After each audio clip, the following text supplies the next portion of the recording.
तो साथियों नमस्कार, स्वागत है आप सबका किस कक्षा में। आशा करता हूं कि आप सब बहुत अच्छे होंगे और आज हम कुछ महत्वपूर्ण प्रश्नों की श्रृंखला लेकर आपके लिए उपस्थित हुए हैं। यह सारे सवाल TGT, PGT, LT grade, GIC प्रवक्ता, असिस्टेंट प्रोफेसर और गवर्नमेंट डिग्री कॉलेज के लिए समान रूप से उपयोगी होंगे। तो चलिए शुरू करते हैं आज के सवालों की श्रृंखला, जिसका सबसे पहला प्रश्न आपके स्क्रीन पे ये रहा।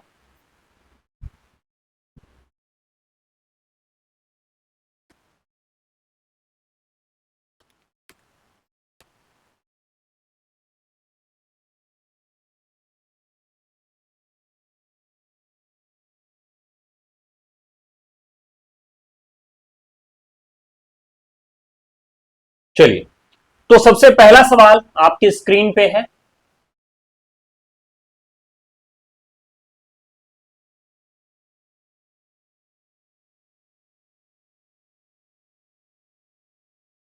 निम्नलिखित रचनाओं और रचनाकारों में से सही विकल्प है।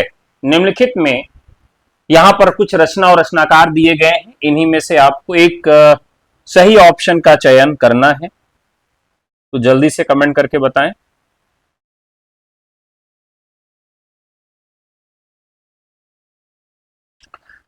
कर्णाभरण, याकूब खां, रतन हजारा, कुलपति, भाषा भूषण, जसवंत सिंह, रस रहस्य, मतिराम, ये आपके ऑप्शंस हैं। तो जल्दी से आप सब जवाब दें। जितने भी साथी आए हैं एक बार फटाफट वो लाइक कर दें वीडियो को और कमेंट बॉक्स में आ जाएं। अब यहां अगर हम इन ऑप्शंस पे अपनी नजर ले चलें तो सही ऑप्शन हमारा कौन सा होगा। यहां पर बात की गई है कर्णाभरण की, तो सॉरी भाषा भूषण की। तो अपने यहां एक विपक्ष के नेता बहुत दिन तक रहे हैं जिनका नाम था यशवंत सिंह।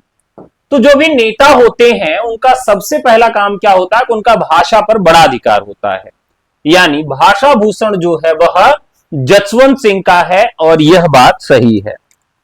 कर्णाभरण, कर्णाभरण यह रचना किसकी है? यह रचना याकूब खां की न होकर किसकी है? कवि गोविंद की है। किसकी रचना है? कवि गोविंद की है। इसके अलावा भाषा भूषण, भाषा भूषण किसकी रचना है? यह जसवंत सिंह की है। और रस रहस्य किसकी रचना है? मतिराम की है। तो इन सारे ऑप्शंस के अनुसार ऑप्शन ए आपका सही होगा। ऑप्शन ए आपका सही होगा। कुछ लोगों ने एक का ग कहा है, उसे भी देख लेते हैं एक का गामा क्या है।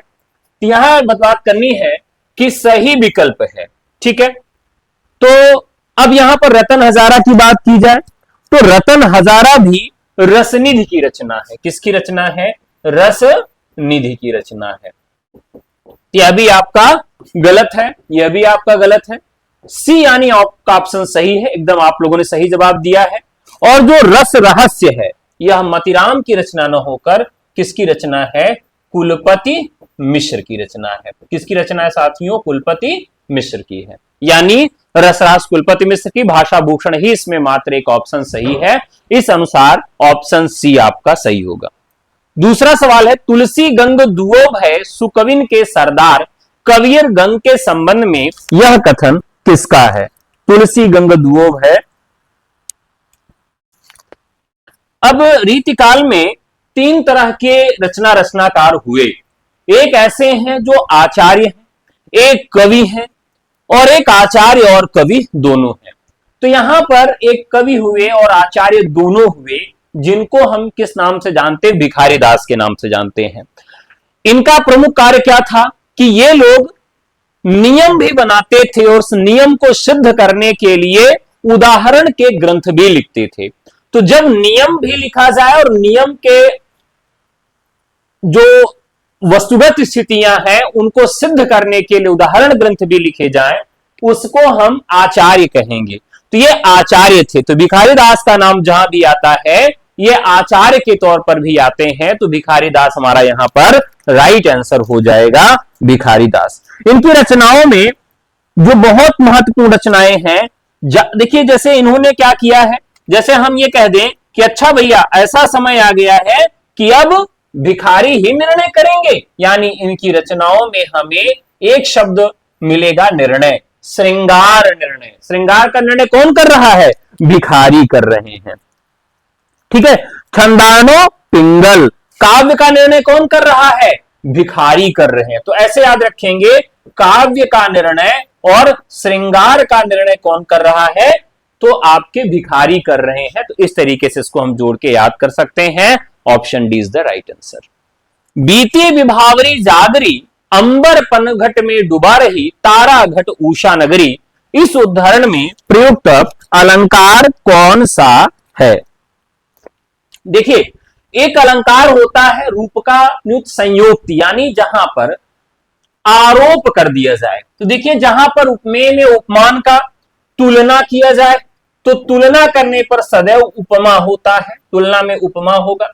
अगर हम तुलना न करके क्या कर दें, कल्पना कर लें, तुलना न करके हम क्या कर लें, कल्पना कर लें, तो कल्पना करने पे हमेशा क्या हो जाता है, उत्प्रेक्षा हो जाएगा। और कल्पना न करके सीधा हम आरोप कर दें, क्या कर दें साथियों, आरोप कर दें। तो आरोप करने पर कौन सा अलंकार होता है? आरोप करने पर कौन सा अलंकार होता है? तो यहां पर हो जाता है रूपक। अगर एक ही उदाहरण से तीनों अलंकारों को हम सिद्ध करना चाहें तो यहां पर हम कर सकते हैं, जैसे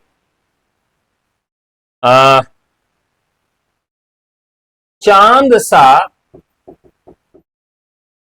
मुखड़ा, चंद्रमुख, ये हो गया आपका।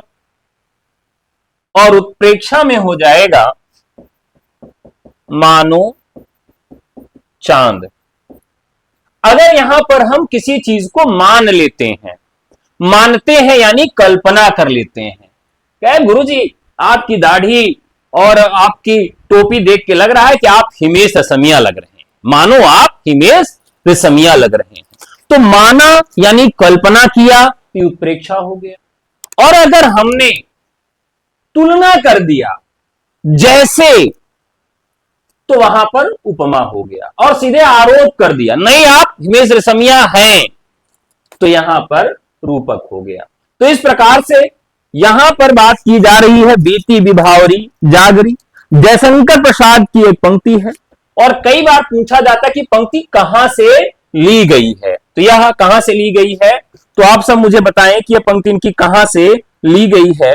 तो इनकी एक कविता है लहर, कहां से, तो इनकी लहर जो कविता है उसी से यह लिया गया है। चलिए, क्लियर हो गया। तो लहर जो है, इससे हम इसको जोड़ेंगे, तो बीती विभावरी जागरी, यह ली गई पंक्ति जयशंकर प्रसाद की, रचना का नाम लहर है। अब यहां देखिए, उषा नगरी, तारा घट, एक और इसका अच्छा उदाहरण है कि इन दोनों के बीच में एक हाइफन लगा होता है, तब भी आप इससे इस चीज को पहचान सकते हैं। क्लियर हो गया, कोई कंफ्यूजन नहीं है? वेरी गुड, लाइक बढ़ाओ फटाफट लाइक बढ़ाओ। तो यहां पर जो आंसर होगा वो कौन सा होगा साथियों? रूपक होगा। सखी संप्रदाय का प्रवर्तन किसके द्वारा हुआ? सखी संप्रदाय। अब यहां पर सखी संप्रदाय किसके अंतर्गत आता है, यह भी एक सवाल बनता है कि जो सखी संप्रदाय है वो किसके अंतर्गत आता है। तो यह साथियों निम्बार्क संप्रदाय के अंतर्गत आता है। किसके अंतर्गत आता है? निम्बार्क संप्रदाय के अंतर्गत आता है, उसी की एक शाखा है, सखी शाखा। और इसके जो प्रवर्तक हैं वो कौन है? तो स्वामी हरिदास हैं। सखी संप्रदाय के जो प्रवर्तक हैं वो कौन है? स्वामी हरिदास हैं। समझिएगा, इसमें भगवान श्री कृष्ण की उपासना सर्वोभाव से की जाती है, यानी यहां पर जो भी भक्त होता है, जो भी भक्त होता है वह कृष्ण से अपना संबंध क्या मानता है? सखी मानकर करता है, इसीलिए इसको सखी संप्रदाय भी कहा जाता है। हितहरवंश जो है राधा बल्लभी संप्रदाय के प्रवर्तक हैं, ये राधा बल्लभी संप्रदाय के प्रवर्तक हैं। तो यहां पर जो राइट आंसर हो जाएगा स्वामी हरिदास। अगला सवाल, बिहारी को किस श्रेणी के रीति कवियों में माना जाता है? तो यहां पर किसी आलोचक के अनुसार नहीं पूछा है। यदि किसी आलोचक के अनुसार पूछता और वहां पर नाम रख देता बच्चन सिंह का, तो बच्चन सिंह इन्हें किस के अंतर्गत रखते हैं? तो इन्हें वह किसके अंतर्गत रखते हैं? अभिजात्य वर्ग के अंतर्गत रखते हैं। कहां रखते हैं? अभिजात्य वर्ग के अंतर्गत रखते हैं। और उनका जो विभाजन है वहां पर भिखारी दास को वो अभिजात्य वर्ग के अंतर्गत रखते हैं। तो बिहारी को किस श्रेणी के रीति कवियों में माना जाता है? लेकिन यहां पर सवाल बच्चन सिंह के अनुसार नहीं पूछा गया है, तो राइट आंसर क्या होगा? यह रीति सिद्ध कवि है। रीति सिद्ध कवि कौन होते हैं? तो जिन्होंने न तो लक्षण ग्रंथ लिखा और न ही इन्होंने कोई काव्य से संबंधित नियम बताए, यानी इन्होंने काव्य पर जो नियम बनाए गए थे उसी का पालन किया। जो काव्य के मान लीजिए कुछ रस नया बना दिया गया, कुछ अलंकार नए बना दिए गए, कुछ छंद नए बना दिए गए, तो नियमों का इन्होंने केवल पालन किया है। तो इस तरह के कवियों को रीति सिद्ध कवि कहा जाता है। अगला सवाल, तुलसी बिहारी, मतिराम और बृंद आदि कवियों की 7 सतसइयों का संकलन सतसई सप्तक में हुआ है। इस सतसई सप्तक के संकलनकर्ता कौन थे? ये बहुत ही अच्छा सवाल है, बहुत ही महत्वपूर्ण सवाल है। एक बार सब लोग फटाफट कमेंट करके जवाब दीजिएगा। जितने लोग आए हैं वो फटाफट लाइक भी कर दें। चलिए बताइए।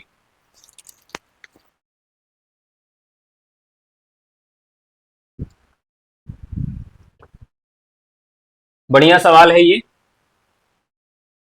आपको बताना है कि सतसई सप्तक के संकलनकर्ता कौन है।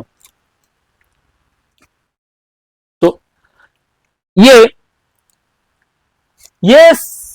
प्रसिद्ध भाषा वैज्ञानिक और आलोचक हैं, यानी डॉक्टर श्याम सुंदर दास। देव माने जाते हैं। देव क्या माने जाते हैं? रसवादी आचार्य, अलंकारवादी आचार्य, रीतिवादी आचार्य या फिर वक्रोक्तिवादी आचार्य। देव किस प्रकार के आचार्य हैं?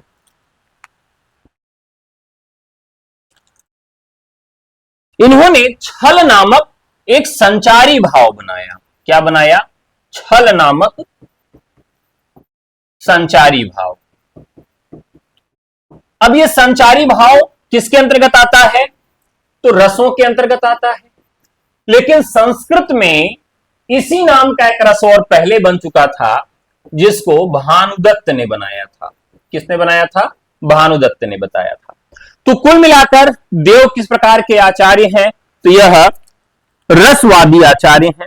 भाव विलास, भवानी विलास इनकी महत्वपूर्ण रचनाएं हैं। आगे लेते हैं सवालों को।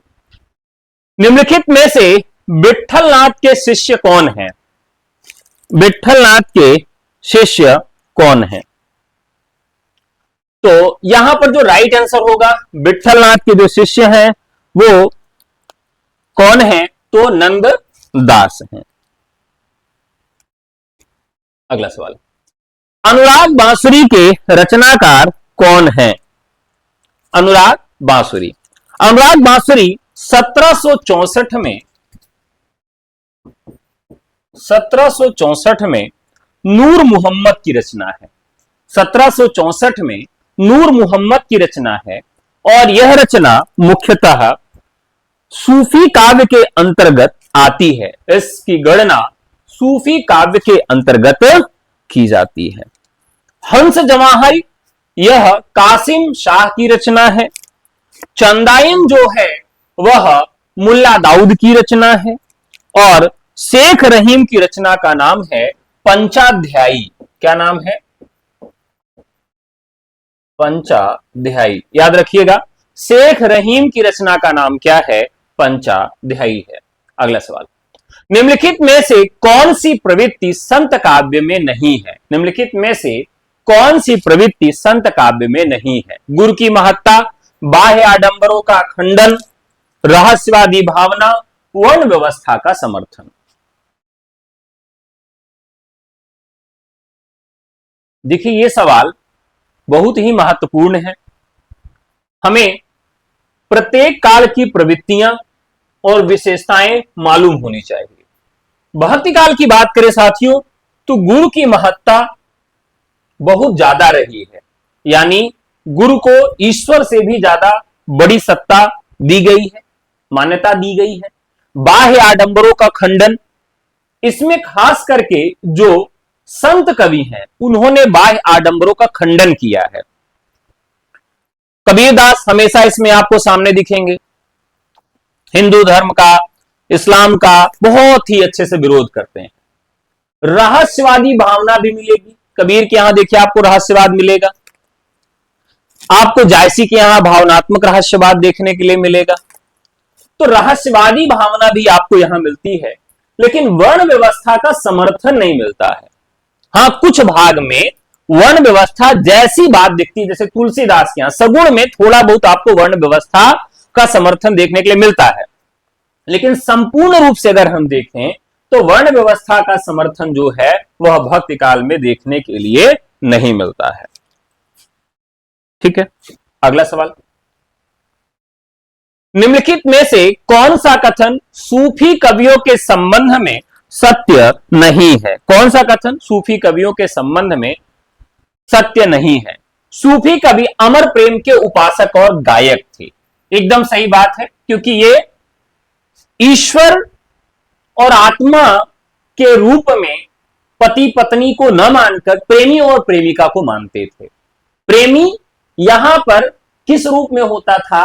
वह आत्मा के रूप में होता था, और पत्नी को छोड़कर जो प्रेमिका होती थी वह परमात्मा के रूप में होती थी। पुरुष एक स्त्री की खोज में निकल जाता था और उससे जब वो मिलन करता था तो आत्मा और परमात्मा का मिलन हो जाता था, और उसे ही क्या कहा जाता था? तो इसमें भी एक कॉन्सेप्ट आया, इश्क, मिजाजी से इश्क हकीकी तक का रास्ता वो तय करता है। तो ये सभी कवि राजाओं के दरबारी कवि थे। तो ये सारे कवि जो हैं वो राजाओं के दरबारी कवि नहीं थे। सभी सूफी कवियों ने मसनवी शैली को अपनाया है। तो एक प्रकार की ये फारसी शैली थी, जहां पर ज्यादातर या सभी कवियों ने इसको अपनाया है। इन्होंने प्रबंध काव्यों की रचना की, तो ये सही बात है। तो यहां पर जो 11 नंबर का सवाल है, बी ऑप्शन सही होगा।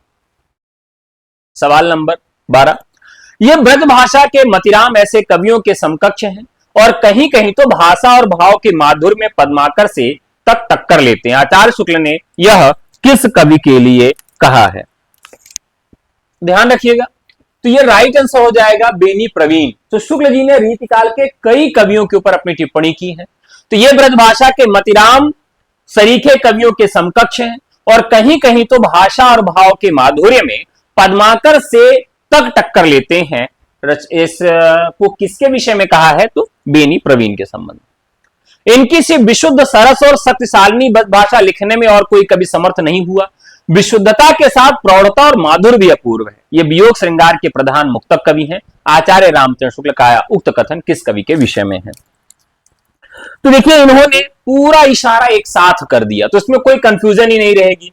देखिए, सरस और शक्तिशाली ब्रज भाषा, तो रीतिकाल के ज्यादातर कवि ब्रज भाषा में लिखते हैं।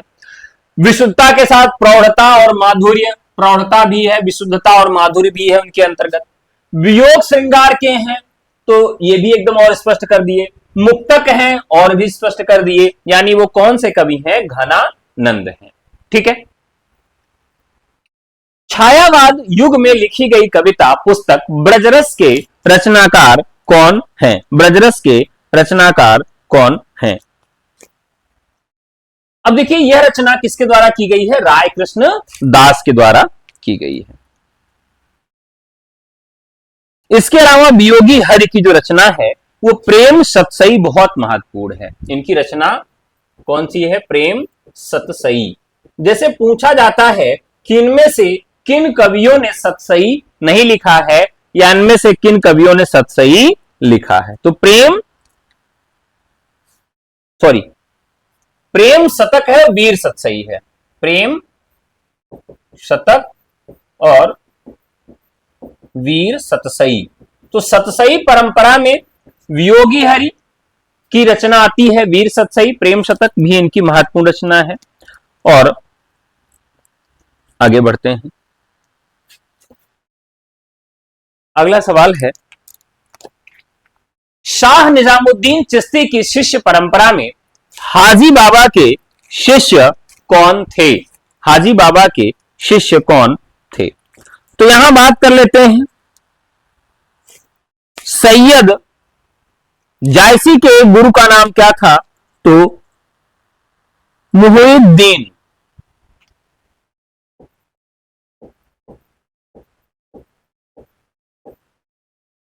या बुरहान भी कहा जाता था। यहां पर राइट आंसर हो जाएगा आपका उस्मान, हाजी बाबा के। शेख मोहम्मद गौस, शेख मोहम्मद गौस। गौस को कैसे जोड़कर याद रखेंगे? तो देखिए, मंजन, मंजन का मतलब है किसक का मंजन घिसे हैं पिया, एक गाना था ना। तो पिया इसक का मंजन घिस रहे हैं। क्यों घिस रहे हैं? क्योंकि उनके मुंह से एक गंदी गैस की बास आती है, तो गौस हो गया। बात करते हैं कुतुबन, शेख बुरहान।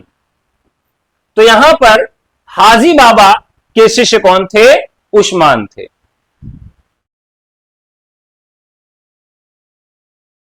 हिंदी रीति ग्रंथों की अखंड परंपरा का आरंभ आचार्य रामचंद्र शुक्ल ने किससे माना है? यह बहुत ही महत्वपूर्ण सवाल है। देखिए, शुक्ल जी, यहां पर दो नाम अगर आता, चिंतामणि के साथ साथ अगर जो विज्ञान गीता लिखने वाले केशव दास हैं, उनके साथ भी बात आती है, केशव दास। तो शुक्ल जी के सामने दो व्यक्ति आए जिनको वो रीतिकाल का प्रवर्तक बनाने के लिए विचार किए। केशव दास के लिए उन्होंने पाया कि केशव दास जो हैं वो अलंकारवादी कवि हैं। कैसे हैं? अलंकारवादी हैं, इसलिए उनको उन्होंने नहीं रखा। जबकि जन्म केशव का पहले होता है और चिंतामणि का बाद में होता है।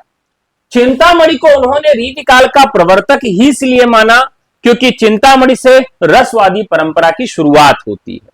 तो इस प्रकार से चिंतामणि राइट आंसर। यहां पर क्या करना है साथियों? मिलान करना है।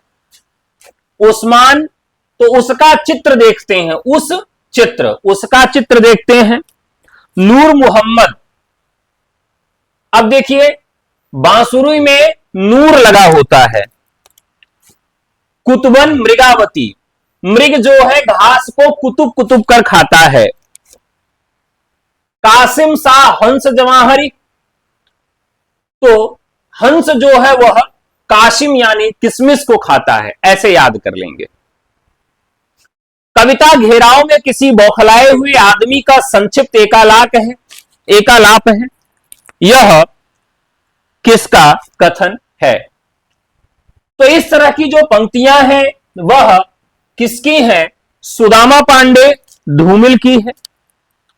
संसद से सड़क तक इनकी बहुत ही चर्चित कृति है। क्या नाम है? संसद से सड़क तक, या सुदामा पांडे का प्रजातंत्र। ये दो तीन रचनाएं इनकी बहुत ही महत्वपूर्ण है, अमर है। निम्नलिखित कवियों में से एक भारतेंदु युगीन नहीं है। तो भारतेंदु और द्विवेदी युग के कवियों की पहचान करने के लिए सवाल बनते हैं। तो राइट आंसर हो जाएगा अयोध्या सिंह उपाध्याय, हरिऔध। भारतेंदु युगीन कवियों में बद्रीनारायण चौधरी प्रेमघन, प्रताप नारायण मिश्र, अंबिका दत्त व्यास, बाल मुकुंद गुप्त, बालकृष्ण भट्ट, राधाचरण गोस्वामी, जगमोहन सिंह, राधा कृष्ण दास, दुर्गा दत्त व्यास, लाला श्रीनिवास दास और नवनीत चतुर्वेदी हैं। ये जो है यह आपके द्विवेदी युग के कवि हैं। तो इसलिए ये राइट आंसर आपके हो जाएंगे। हो गया है वर्त जीवन में रण में गया हार, यह काव्य पंक्ति निराला की किस कविता से ली गई है? देखिए, इनकी दो तीन रचनाएं बहुत ही चर्चित हैं, बहुत ही महत्वपूर्ण हैं।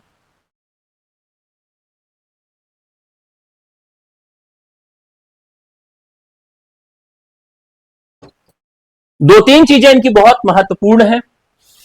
हो गया है व्यर्थ जीवन मैं रण में गया हार, यह काव्य पंक्ति निराला की किस कविता में है? निराला एक क्रांतिकारी कवि के रूप में सामने आते हैं। क्यों क्रांतिकारी कवि के रूप में सामने आते हैं? क्योंकि निराला के यहां ऐसा समाज है जो बहुत ही परंपराओं से, रूढ़ियों से घिरा हुआ है। निराला ब्राह्मण थे, लेकिन उन्हें वर्ग व्यवस्था, जाति व्यवस्था को तोड़ना था। वो ये जो वर्णाश्रम व्यवस्था पद्धति है उसको भी तोड़ना चाहते थे। इसीलिए उनकी रचनाओं में और उनके पात्रों में ऐसे रचनाकार मिलते हैं, ऐसे पात्र मिलते हैं। यानी चतुरी चमार, बिल्लेसुर बकरिहा, बिल्लेसुर बकरिहा जैसे व्यक्तियों को कथा का नायक बना देना, यह अपने आप में एक नई मिसाल थी। एक नई मिसाल थी, क्योंकि उस समय कोई यह सोच ही नहीं सकता था कि इनको भी हम कथा का नायक बना सकते हैं। रानी और कानी, गरम पकौड़ी इत्यादि जो रचनाएं हैं वो इस तरह की अद्भुत रचनाएं हैं। अगर इसको हम देखें तो दो रचनाएं इनकी हैं। एक तो है राम की शक्ति पूजा, राम की शक्ति पूजा। अब यह कृतिवास रामायण से प्रभावित है, क्योंकि बंगाल में उनका जन्म हुआ और बंगाल में देवी की उपासना बहुत अच्छे से की जाती है, शक्ति की उपासना। तो राम की शक्ति पूजा में भी युद्ध की बात है। तो बहुत सारे लोग ये सोच सकते हैं कि हो गया है व्यर्थ जीवन में मैं रण में गया हार, तो उसमें की जो भाषा है वो संस्कृतानिष्ठ खड़ी बोली हिंदी है। नहीं, बहुतायत शब्द क्या है, तत्सम प्रयोग किए गए हैं। तो यहां राम की शक्ति पूजा होगी नहीं। राम सरोज स्मृति क्या है, इसमें इनका व्यक्तिगत दुख सामने आया है। ये जो रचना है मुख्यतः ली गई है बनबेला से। कहां से ली गई है? बनबेला से। ठीक है। अनामिका 1923 में, परिमल 1930 में, गीतिका। इनकी एक कविता है तुलसीदास, तुलसीदास। इसकी डेट पूछा जाता 1938। राम की शक्ति पूजा और सरोज स्मृति 35-36, इनकी 36-35, इनकी भी आपसे डेट पूछी जाती है। तो कुछ रचनाएं ऐसी हैं जिसको पूछा ही जाता है। ठीक है। एक चीज और याद रखिएगा कि निराला के यहां जो एक रचना है, क्या नाम है उसका, अबे सुनबे गुलाब भूल नहीं पाई खुशबू रंगो आप, यह रचना इनकी मार्क्सवाद से प्रभावित है। अगला, निम्नलिखित युग्मों में से एक सुमेलित नहीं है। क्या सुमेलित नहीं है? तो गीत फरोश। गीत फरोश किसकी है? भवानी प्रसाद मिश्र की है। चांद का मुंह टेढ़ा है गजानन माधव मुक्तिबोध की है। और इन्हीं मुक्तिबोध की एक रचना है ब्रह्मराक्षस और अंधेरे में। ब्रह्मराक्षस इनकी बहुत महत्वपूर्ण कविता है। ठीक है। धूप के धाम, यहां धाम लिख उठा है, यहां पर मेरे हिसाब से होना चाहिए धूप के धाम, गिरजा कुमार माथुर। ठीक है। टूटने का सुख, भवानी प्रसाद मिश्र। तो यहां यह किसकी रचना हो जाएगी? भवानी प्रसाद मिश्र की हो जाएगी। तो इस अनुसार जो राइट आंसर हो जाएगा साथियों वो डी हो जाएगा। एक बार लाइक कर दीजिए फटाफट सब लोग जो जुड़े हैं। गिरजे का घंटा इनकी पहली कविता मानी जाती है। तो गिरजे का घंटा सुमित्रानंदन पंत की पहली कविता मानी जाती है। कविता 1946 में प्रकाशित हुई थी और छायावाद का जो प्रतिनिधि कवि और विष्णु है, इन्हें छायावाद का विष्णु कहा जाता है और शुक्ल जी के अनुसार इन्हें छायावाद का प्रवर्तक भी कहा जाता है। ये प्रकृति के सुकुमार कवि माने जाते हैं क्योंकि इनकी रचनाओं में प्रकृति आलंबन और उद्दीपन दोनों रूपों में स्थापित हुई है। इनकी एक बहुत प्रसिद्ध कविता है, कौन सी? शांत स्निग्ध ज्योत्सना उज्जवल अपलक नयन नीरव भूतल सैकत सैया पर दुग्ध धवल, तनवंगी गंगा ग्रीष्म विरल। गर्मी के दिनों में काला कांकर राजा के यहां जाते हैं और नौका विहार करते हैं प्रतापगढ़ में, और फिर उसी समय का वर्णन किया गया है। यानी गंगा की धारा गर्मी में किस प्रकार से एक कृषकाय युवती की तरह से क्षीण हो जाती है जो श्वेत वस्त्र पहने हुए है। बाले तेरे बाल जाल में उलझा दूं कैसे ये लोचन, या छोड़ द्रुमों की मृद छाया, तोड़ प्रकृति से भी माया, बाले तेरे बाल जाल में उलझा दूं कैसे ये लोचन। योगी होगा पहला कवि, आस उपजा होगा गान, उमड़ कर नैनों से वही योगी कविता अनजान, इत्यादि जो इनकी पंक्तियां हैं वो परीक्षा के दृष्टिकोण से अत्यंत महत्वपूर्ण है। तो ये महत्वपूर्ण कवि हो गए सुमित्रा नंदन पंत। इनकी रचनाओं को प्रमुखतः 3 भागों में बांटा जाता है, तो उसे भी आप याद रखिएगा। अगला सवाल, मैथिली शरणगुप्त कृत यशोधरा की विधा क्या है? मैथिली शरणगुप्त यशोधरा की विधा क्या है? देखिए यहां पर एक विधा आती है जिसे हम चंपू कहते हैं, और इसमें क्या होता है, गद्य और पद्य का मिश्रण होता है। इस अनुसार यह इनकी चंपू कृति है। किस प्रकार की कृति है? चंपू कृति है। छायावाद तत्वतः प्रकृति के बीच जीवन का उद्गीत है या उद्घोष किसका है?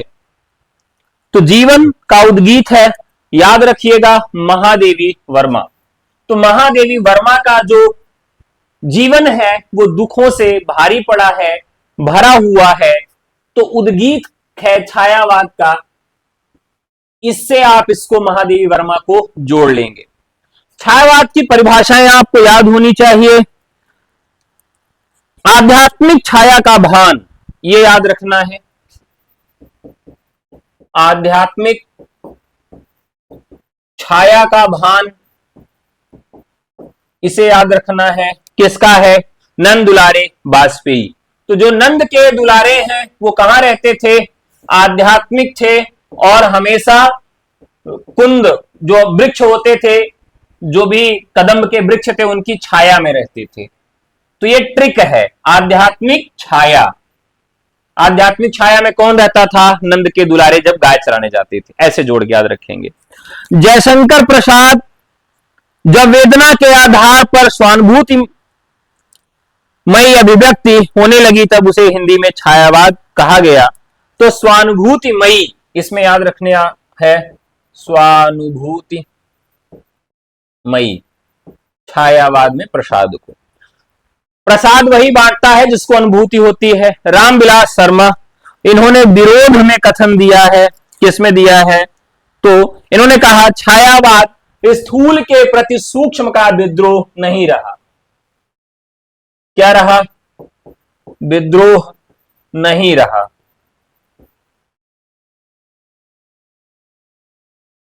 अब ध्यान रखिएगा, आपने कहा है यशोधरा, तो यशोधरा जो है वह खंड काव्य भी है और चंपू भी है। ध्यान रखिएगा, खंड काव्य भी है और चंपू भी है।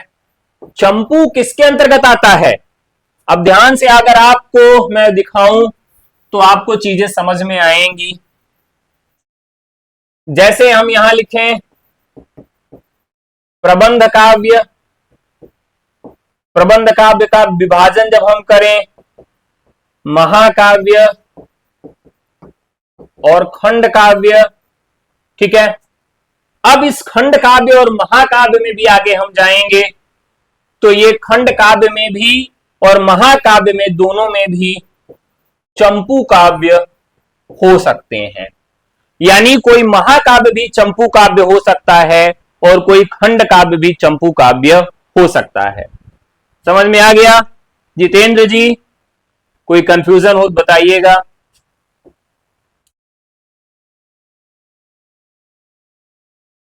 मुक्तिबोध की प्रसिद्ध कृति चांद का मुंह टेढ़ा है की भूमिका एक विलक्षण प्रतिभा शीर्षक से किसने लिखी है? किसने लिखी है? तो शमशेर बहादुर सिंह ने लिखी है। ठीक है, चांद का मुंह टेढ़ा है, भूरी भूरी खाक धूल इनके महत्वपूर्ण काव्य संग्रह हैं। अगला सवाल, निम्नलिखित में से एक द्विवेदी युगीन कविता की प्रवृत्ति नहीं है। द्विवेदी युगीन कविता की प्रवृत्ति नहीं है। अब प्रत्येक काल की अपनी एक प्रवृत्ति रही है, प्रत्येक काल की अपनी एक प्रवृत्ति रही है उसमें। अब बात करें द्विवेदी युग में, तो द्विवेदी युग में कल्पना की बात ही नहीं की गई है। कल्पना का अतिरेक तो छायावाद में होने लगा था थोड़ा बहुत, लेकिन राष्ट्रीयता बहुत बढ़िया है, इतिवृत्तात्मकता यानी हर एक छोटी चीज पर बड़ी बड़ी बातें लिखना, यानी चींटी भी काव्य का विषय हो सकता है। ठीक है, अब मान लीजिए कोई सुई है, तो अगर सुई पर बात छिड़ गई तो सभी लोग सुई पर कविता लिखने लगे, यानी हर एक छोटे विषय जो महत्वपूर्ण नहीं भी है उसमें भी कविताएं लिखी गई। अगर सामान्य भाषा में कहें तो बाल की खाल निकालना, यानी बाल की खाल निकालना भी इस युग की प्रवृत्ति रही है। नीति और आदर्श का चित्रण, तो महावीर प्रसाद द्विवेदी जब आते हैं तो कहते हैं कि भैया नायिकाओं पर बहुत सारे कविताएं और गीत लिखे जा चुके हैं, परिकियाओं के लिए आंसू भी बहाए जा चुके हैं, अब काव्य में इसकी आवश्यकता नहीं है। काव्य में आदर्श होना चाहिए जो सबके लिए ऐसा हो कि लोग अपने जीवन में उसको स्वीकार कर सकें, और काव्य इस तरह से होना चाहिए कि जो दूसरों के लिए कुछ भलाई का काम भी कर सके। तो राइट आंसर ए हो जाएगा। अगला सवाल, सही युग्म का चयन कीजिए। यहां पर फिलहाल किसकी रचना है? अशोक वाजपेयी की रचना है फिलहाल। इन दिनों कुंवर नारायण की है, किसकी है? कुंवर नारायण की रचना है। सहचर है समय रामदरस मिश्र की है, और सोन माटी विवेकी कुमार की है। किसकी है? विवेकी कुमार की रचना है।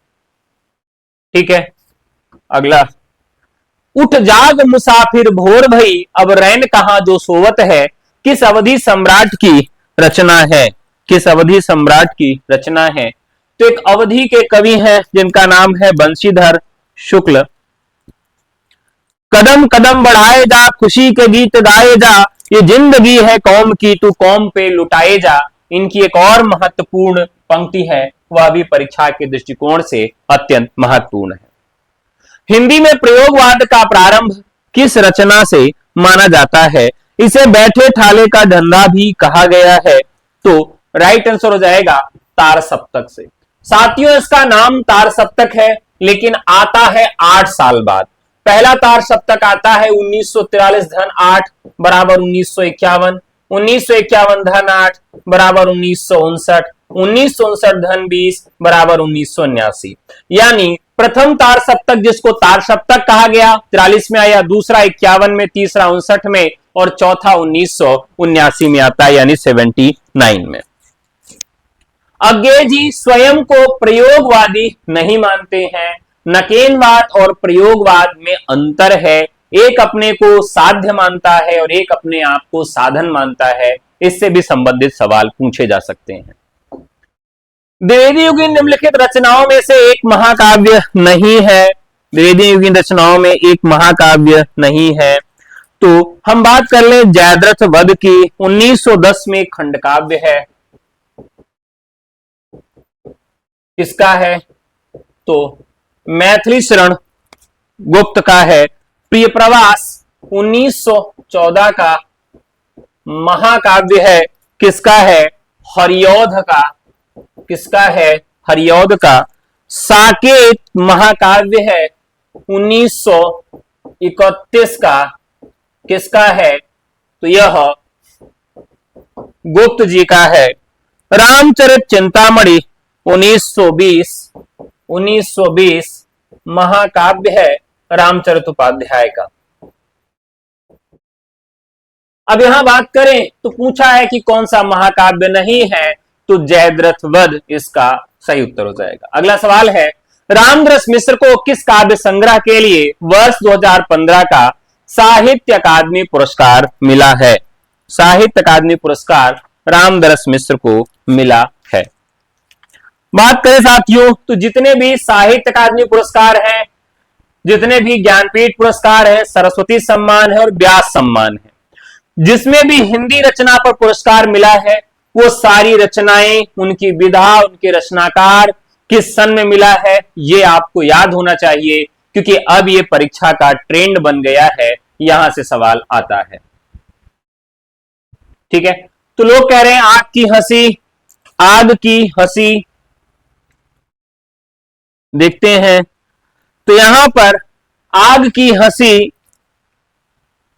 काव्य संग्रह है, कविता संग्रह है, इसके लिए इन्हें 2015 में साहित्य अकादमी पुरस्कार दिया गया है।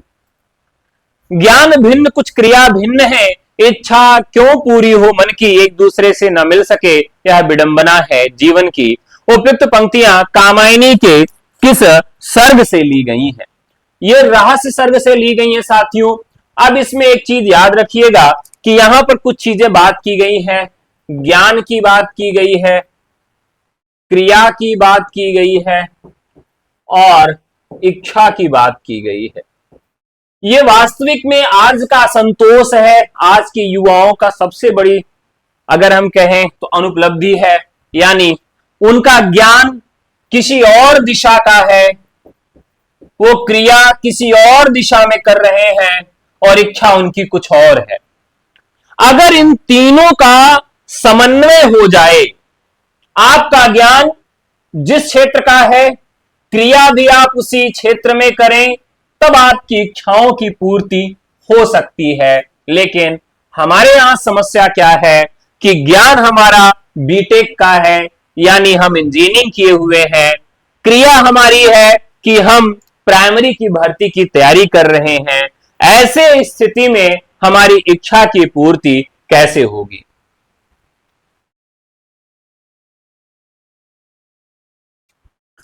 तो ये क्लियर हो गया, बहुत बढ़िया सवाल है ये। ज्ञान, क्रिया और इच्छा से भी संबंधित सवाल पूछा जा सकता है। और आप एक चीज और देखेंगे कि शक्ति की बार बार बात की गई है, कहां पर? छायावाद में। देखिए, छायावाद में गुप्त रूप में या कह दें अमूर्त रूप में राष्ट्रीय एकता को जगाने के लिए बात की जा रही है। तो ज्ञान या शक्ति के जो कण बिखरे हैं निरुपाय, उनको अगर इकट्ठा कर लीजिए तो मानवता आ जाए। सत्य की करो मौलिक कल्पना। तो सत्य जो शब्द है उसको संगठन के तौर पर दिखाने का कार्य अगर पूछे किस काव्य में हुआ है तो छायावादी काव्य में यह हुआ है। प्रयाग रामागमन के लेखक कौन हैं? तो प्रयाग रामागमन के लेखक हो जाते हैं आपके प्रेम घन। शत्रु मेरा बन गया है छल रहित व्यवहार मेरा, उक्त पंक्ति किस कृति से ली गई है? तो राइट आंसर हो जाएगा मधुकलश। तो शाला, बाला, कलश, निशान, निमंत्रण। मधुशाला, मधुबाला, मधुकलश, निशान, निमंत्रण। ठीक है, ये सारी रचनाएं इनकी बहुत ही महत्वपूर्ण है। और यह किसकी रचनाएं हैं? तो हरिवंश राय बच्चन की हैं। चले आगे बढ़े। दिनकर के किस काव्य ग्रंथ में युद्ध और शांति की समस्या का चित्रण किया गया है? आप सबके लिए एक सवाल है। जो लोग आज समास की क्लास पढ़े हैं वो जरूर जानते होंगे कि दिनकर में कौन सा समास है। दिनकर में कौन सा समास है और समास का उपभेद भी मुझे जरूर बताइएगा। दिनकर में कौन सा समास है? आज की ही क्लास में मैंने पढ़ाया था दिनकर में समास। तो दिनकर के किस काव्य ग्रंथ में युद्ध और शांति की समस्या का चित्रण देखने के लिए मिलता है? तो बहुत ही महत्वपूर्ण सवाल है, कुरुक्षेत्र। किस रचना में? कुरुक्षेत्र में यह मिलता है। चलिए फटाफट बताइए। अगर गलत सवाल जवाब दोगे ना तो इतना मारेंगे, इतना मारेंगे कि खोपड़िया टूट जाएगी। अब देखो बहुब्रीहि समास लोग बता रहे हैं? वाह, अपने से ही सारा नियम बना लेते हैं आप लोग ना। सारा नियम आप सब अपने से ही बना लेते हैं। मैंने क्या पढ़ाया वो याद नहीं है। क्यों नहीं याद है? क्योंकि आज क्लास में सबको क्या करना था? खूब मजा लेना था। चलो, अब मैं मजा ले रहा हूं, आप सबका बताओ। अब मैं मजा ले रहा हूं, अब बताओ कि कौन सा समास होगा। जब क्लास पढ़ा रहे थे तो आज आप लोग खूब मजा ले रहे थे मेरा ना, बहुत मजाक सूझ रहा था। आप बताओ जब आप कि दिनकर में कौन सा समास है, आज ही पढ़ाया था। तत्पुरुष कहने से काम नहीं चलेगा, भेद भी बताना है, कर्मधारय पढ़ने से नहीं। चलिए, मजा आ गया, बहुत अच्छा लगा, बहुत अच्छा लगा। आज मुझे बहुत खुशी हो रही है कि आप लोग इसका जवाब नहीं दे पा रहे हैं। तो दिनकर की किस काव्य ग्रंथ में युद्ध और शांति की बात की गई है? तो वह रचना कौन सी है? कुरुक्षेत्र है।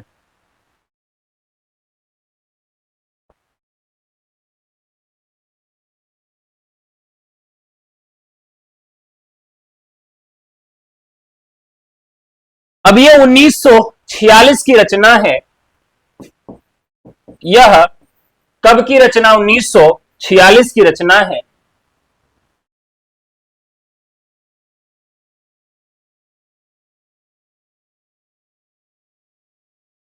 एक लोग कह रहे हैं कि प्रादि तत्पुरुष है। बता दो भैया आप लोग, बताओ दिनकर में कौन सा समास है? मतलब हद हो गई है।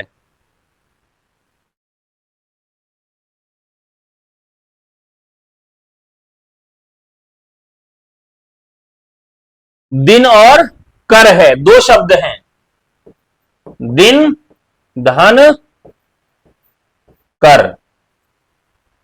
अब थोड़ा सा क्लियर हो जाए, बताओ।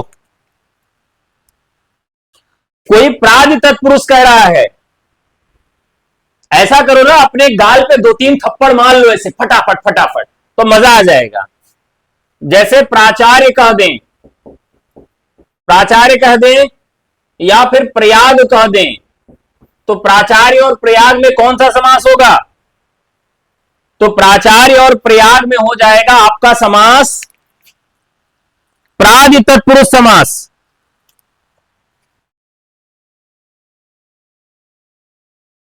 जितने लोग गलत सवाल बोले पहले मुझे सॉरी बोले, तो मैं उनको सही जवाब बता दूंगा। जितने लोगों ने गलत जवाब दिया है फटाफट सॉरी बोलो। हाँ, अभी सही जवाब आया। उपपद तत्पुरुष समास है। क्या है? उपपद तत्पुरुष समास है। किसमें? दिनकर में उपपद तत्पुरुष है। और उपपद तत्पुरुष का मतलब क्या होता है? कि पहला पद संज्ञा तथा उत्तर पद क्रिया होता है। तो जिस भी समास में पहले संज्ञा और बाद में क्रिया होती है, यानी पूर्व पद संज्ञा और उत्तर पद क्रिया हो जाए, वहां पर कौन सा समास होता है? तत्पुरुष होगा।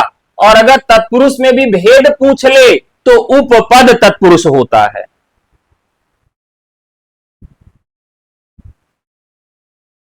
चलिए, तो क्लास में मन लगा के न पढ़ने से यही सारी हानियां होती हैं।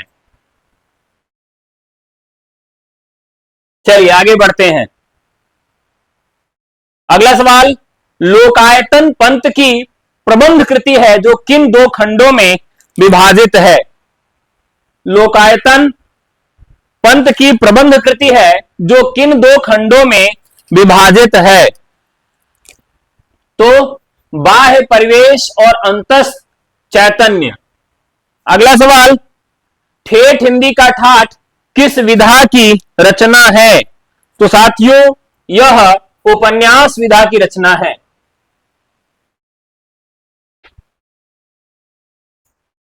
अगला, हरिवंश राय बच्चन की काव्यधारा का उल्लेख कीजिए। हरिवंश राय बच्चन। तो हरिवंश राय बच्चन जो हैं ये हालावादी हैं, या यह भी कह सकते हैं कि इन्होंने हालावाद का प्रवर्तन किया है। ठीक है। छायावाद के प्रवर्तक जयशंकर प्रसाद सामान्य रूप से माने जाते हैं, शुक्ल जी के अनुसार पंत जी माने जाते हैं। प्रयोगवाद के प्रवर्तक अज्ञेय माने जाते हैं, और प्रगतिवाद के प्रवर्तक पर विवाद है।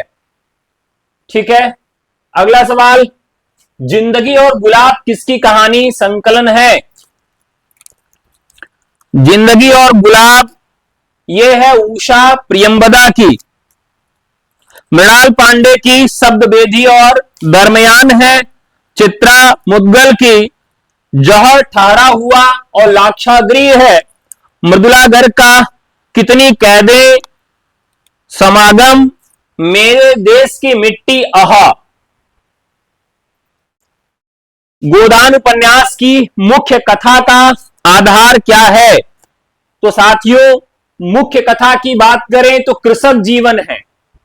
एक सवाल यहां और पूछा जाता है कि प्रेमचंद के किस उपन्यास की अगली कथा गोदान है, यानी गोदान किस उपन्यास का विकास है, यानी किस उपन्यास का विकास गोदान के रूप में देखने के लिए मिलता है, ये बताओ। यानी वह कौन सा उपन्यास है, वह कौन सा उपन्यास है जिस उपन्यास का विकास गोदान के रूप में देखने के लिए मिलता है, बताइए। अब यहां प्रेमचंद के उपन्यासों को याद रखिएगा।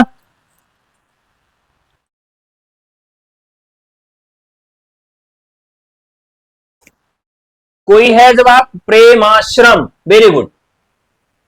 यहां पर प्रेमाश्रम में भी कृषक जीवन की समस्या है और उसी का ही विकास यहां पर देखने के लिए मिलता है।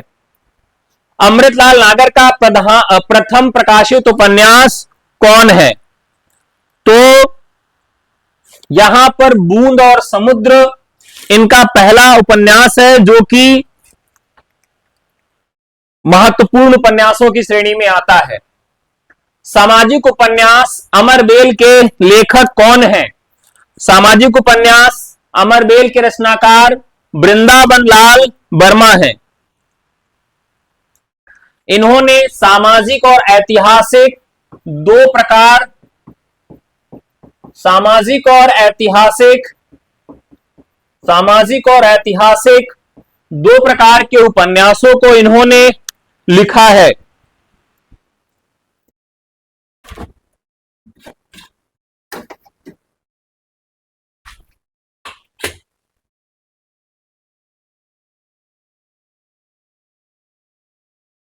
साथियों, यदि आप टीजीटी, पीजीटी, एलटी और जीआईसी की प्रैक्टिस कक्षाएं लेना चाहते हैं, रिवीजन कक्षाएं लेना चाहते हैं, या आप गवर्नमेंट डिग्री कॉलेज जीडीसी का फुल कोर्स लेना चाहते हैं, या फिर आप DSSB टीजीटी का कोर्स लेना चाहते हैं, तो आप सबके लिए एक व्हाट्सएप नंबर है 9628 9592 37। इस नंबर पर व्हाट्सएप करिए और आप यहां से ले सकते हैं।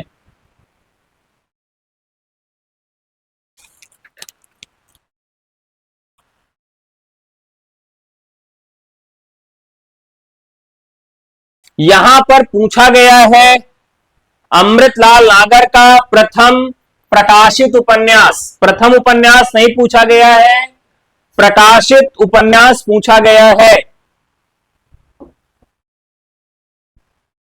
तो ये नंबर है 9628 9592 37। अगर कोई हमारे बैच से जुड़ना चाहता है तो व्हाट्सएप करके जुड़ सकता है। निम्नलिखित में से एक उपन्यास की कथा वस्तु का संबंध औपनिषदिक युग से है, यानी उपनिषद के युग से है। याद रखिएगा 1976 में अनाम दास का पोथा। अब देखिए यहां पर पोथा शब्द है, पोथा यानी उपनिषद, पोथा यानी उपनिषद से आप इसको जोड़कर याद कर सकते हैं। बाण भट्ट की आत्मकथा, तो बाण भट्ट किससे संबंधित था? तो हर्ष से संबंधित था, यानी हर्षवर्धन से आप इसको जोड़कर याद कर सकते हैं। पुनर्नवा, यानी जो चीजें पुरानी हो गई वो क्या है? गुप्त है, यानी गुप्तकालीन समय से संबंधित है। चार चंद्रलेख, यह मध्ययुगीन या सातवाहन काल से संबंधित है। ये मध्ययुगीन या सातवाहन काल से संबंधित है। कैसे याद रखेंगे? चार चंद्रलेख, तो चार चंद्र हैं, तो चार चंद्र हैं तो वो कहां होंगे? चारों चंद्र मध्य में होंगे। तो हजारी प्रसाद द्विवेदी के उपन्यासों का काल पूछा जाता है, इसे याद रखिएगा।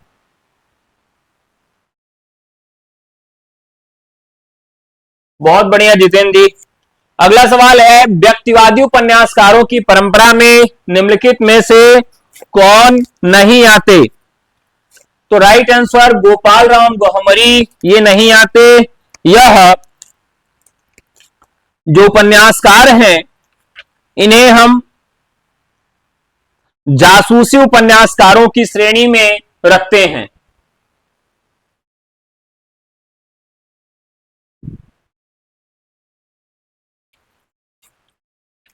ठीक है,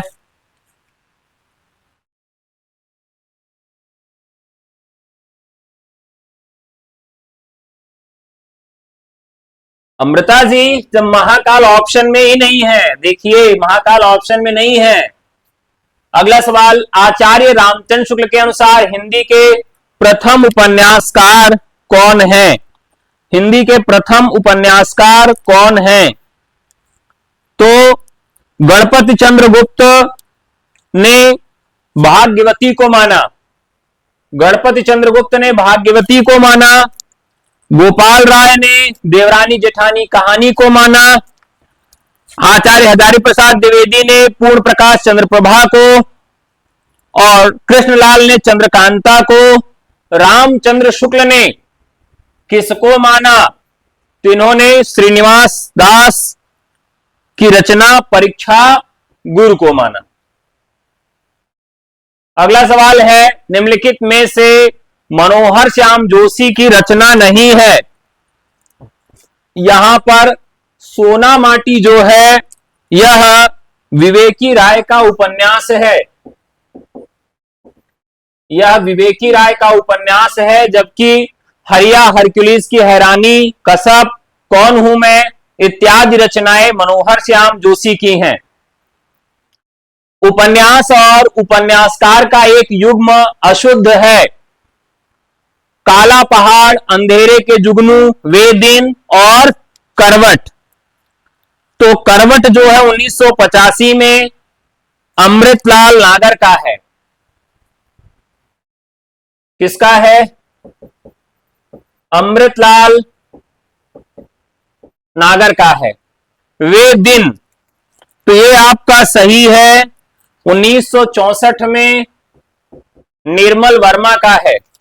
अंधेरे के जुगनू 1953 रांगे राघव का है, 1953 रांगे राघव का, ये भी सही है। काला पहाड़ भगवान दास मोरवाल का है, 1999 का। अब बात करते हैं कि कौन सा युग्म अशुद्ध है, तो डी करवट जो है वो अमृतलाल नागर का है। अगला सवाल है, अधोलिखित में एक उपन्यास नासिरा शर्मा द्वारा लिखित है। एक उपन्यास नासिरा शर्मा के द्वारा लिखित है, क्या है? सात नदियां एक समुंदर। यह किसकी रचना है? यह नासिरा शर्मा की है। मरी हुई मछली राजकमल चौधरी की है। वह अपना चेहरा गोविंद मिश्र की रचना है। टेरा कोटा लक्ष्मीकांत वर्मा की है, बहुत महत्वपूर्ण रचना है। लक्ष्मीकांत वर्मा की रचना है, और कई बार इस रचना की विधा पूछ लिया जाता है कि टेराकोटा किस विधा की रचना है।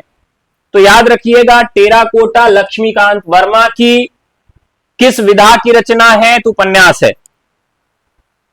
फणीश्वर नाथ रेणु के किस उपन्यास में पूर्वी पाकिस्तान से विस्थापित शरणार्थियों की दारुण दशा का चित्रण किया गया है? तो यह भी बहुत ही महत्वपूर्ण उपन्यास है। अब देखें जुलूस, तो जुलूस में क्या किया गया है?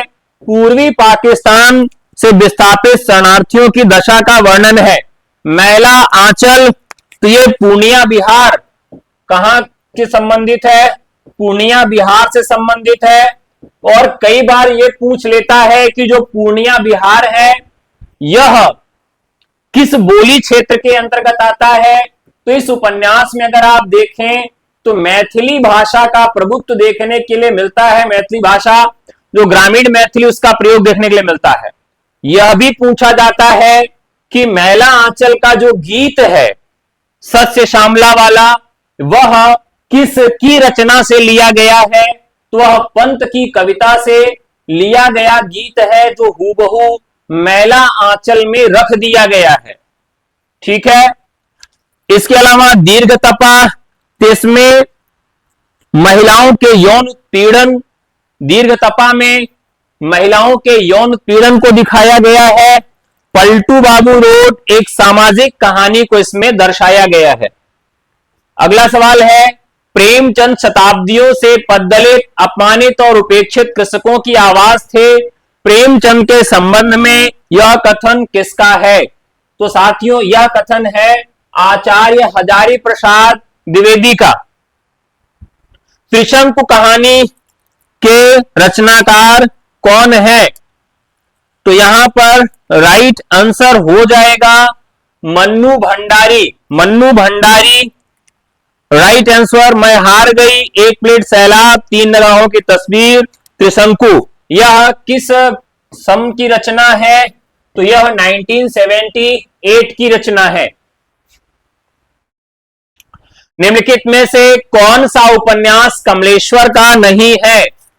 कौन सा उपन्यास कमलेश्वर का नहीं है? तो बात करते हैं पीली आंधी और चौखट। यह पीली आंधी और चौखट, ये दोनों रचनाएं जो हैं वह कमलेश्वर की नहीं है। अगला सवाल, निम्नलिखित रचनाओं को सुमेलित करना है। निम्नलिखित रचनाओं को सुमेलित करना है। श्यामा का स्वप्न कौन देखेंगे? ठाकुर देखेंगे, ठाकुर जगमोहन सिंह, नरेंद्र मोहन, देवकी नंदन खत्री, नरेंद्र मोहिनी, देवकी नंदन खत्री, मायाविनी, मायाविनी गोपाल राम गौहमरी और पृथ्वीराज चौहान, बलदेव प्रसाद। तो ये आपके ऑप्शंस हो गए और राइट आंसर हो गया।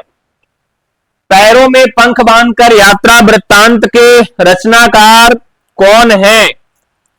राइट आंसर होगा राम वृक्ष बेनीपुरी। अब देखिए, पैरों में पंख बांधकर लोग कहां उड़ के जाएंगे? तो जाएंगे वृक्ष पर, राम वृक्ष बेनीपुरी। निम्नलिखित में रेखा चित्र का तत्व नहीं है। रेखा चित्र का तत्व नहीं है। अभिनेता, यह जो है नाटक में होता है, नाटक जब खेला जाता है तो उसमें यह आता है। बाकी विकल्प में वर्ण विषय, चरित्रोद्घाटन, उद्देश्य, चरित्र, ये सब रेखा चित्र के तत्व हैं। रेखा चित्र में किसी वस्तु, व्यक्ति, घटना या निजी अनुभवों को शब्दों के माध्यम से रेखांकित किया जाता है। पद्म सिंह शर्मा की रचना पद्म पराग हिंदी का प्रथम रेखा चित्र माना जाता है। पद्म पराग को पहला रेखा चित्र माना जाता है, जो कि पद्म सिंह शर्मा की रचना है। निम्नलिखित नाटकों उनके रचयिताओं से संबंधित एक युग्म सही नहीं है। एक युग्म सही नहीं है।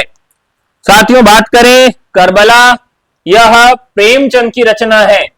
किसकी रचना है? प्रेमचंद की रचना है 1924 में। इसके अलावा कामना, यह जयशंकर प्रसाद की रचना है।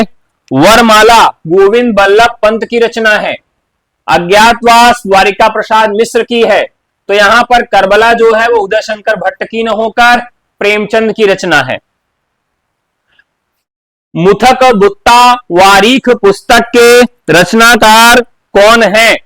तो मुंशी सदा सुख लाल हैं। ठीक है, अगली रचना है स्त्री विमर्श निम्नलिखित कृतियों में से उपन्यास रचना है, यानी सारी स्त्री विमर्श की रचनाओं में कौन उपन्यास विधा की रचना है?